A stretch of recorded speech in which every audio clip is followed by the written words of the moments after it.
Hello, and welcome to the Union and Involvement Services Reputational Risk module. Today, we're going to cover what reputational risk looks like and what your organization can do to avoid it or to stifle its impact. First, let's define risk in general. Risk is a verb meaning one, to expose to hazard or danger, or two, to incur the risk or danger of.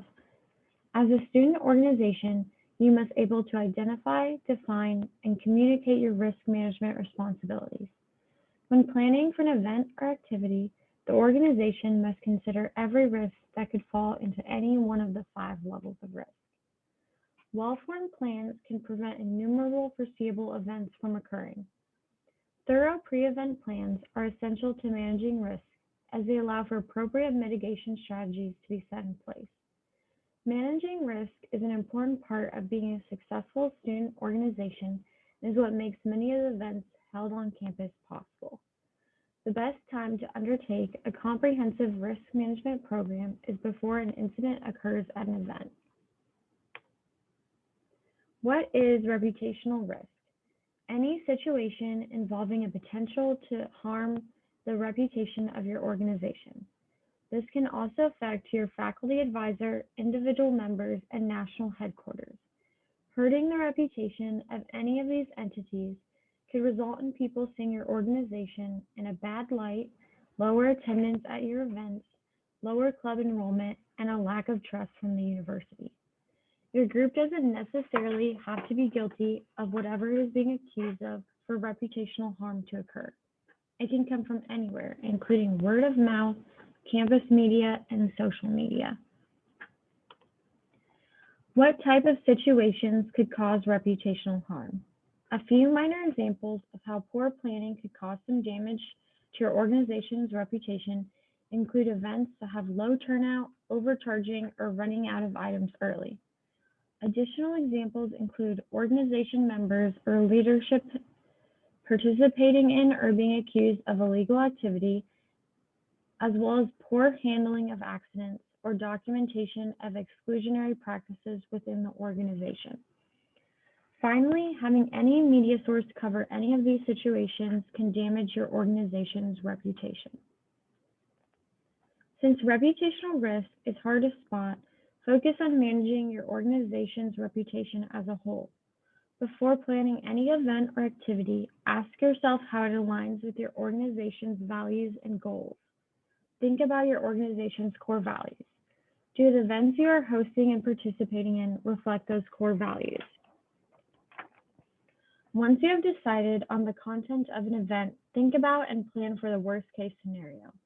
If someone was to look at your event and misinterpret it in the worst way possible, what would it be? How would you plan around that? To prevent risk, we have a simple 3-step process.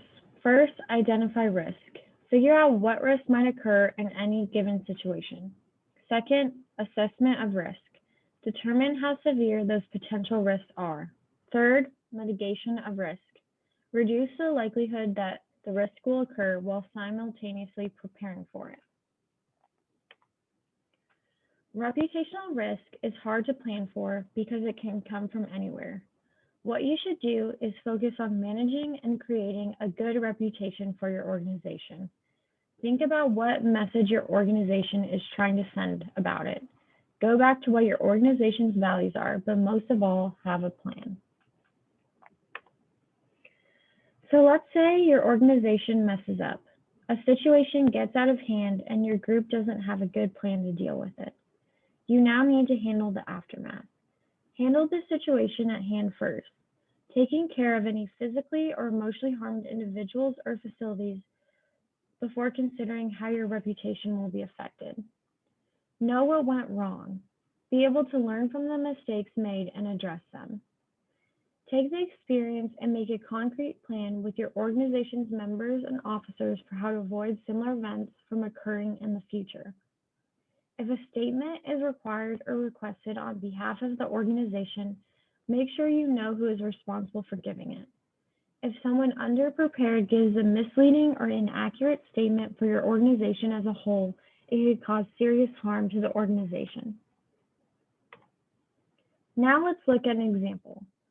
True Grass wants to advertise a concert they would be putting up on the quad by chalking messaging on sidewalks around campus. They write, True Grass presents Bluegrass on the Quad, 10/3/20. Later in the week, someone unaffiliated with True Grass began chalking underneath their advertisements, encouraging underage students to bring alcohol to the event. This made it appear as if True Grass was sponsoring an event with underage drinking present on campus, severely harming their reputation. How could this situation have been handled differently? What could have been done to mitigate the risk? Can we eliminate the source of risk? Yes. Posters are less easy to manipulate than chalk advertisements. Can we reduce the probability of a negative outcome? Rewording the advertisement could have made it more obvious which parts of the message were originally True Grass and which were added later. What can be done to prepare for remaining risk? Have members keep an eye on chalk advertisements to report and wash off any unoriginal message. Finally, here are 3 questions to keep in mind as you plan to prevent reputational risks during an event. First, what does your event say about individuals who are participating in it? Second, what does your event say about the organization as the sponsor? And lastly, how are the organizational values being enhanced through this event? Thank you for listening to this presentation, and we hope you learned something about reputational risk.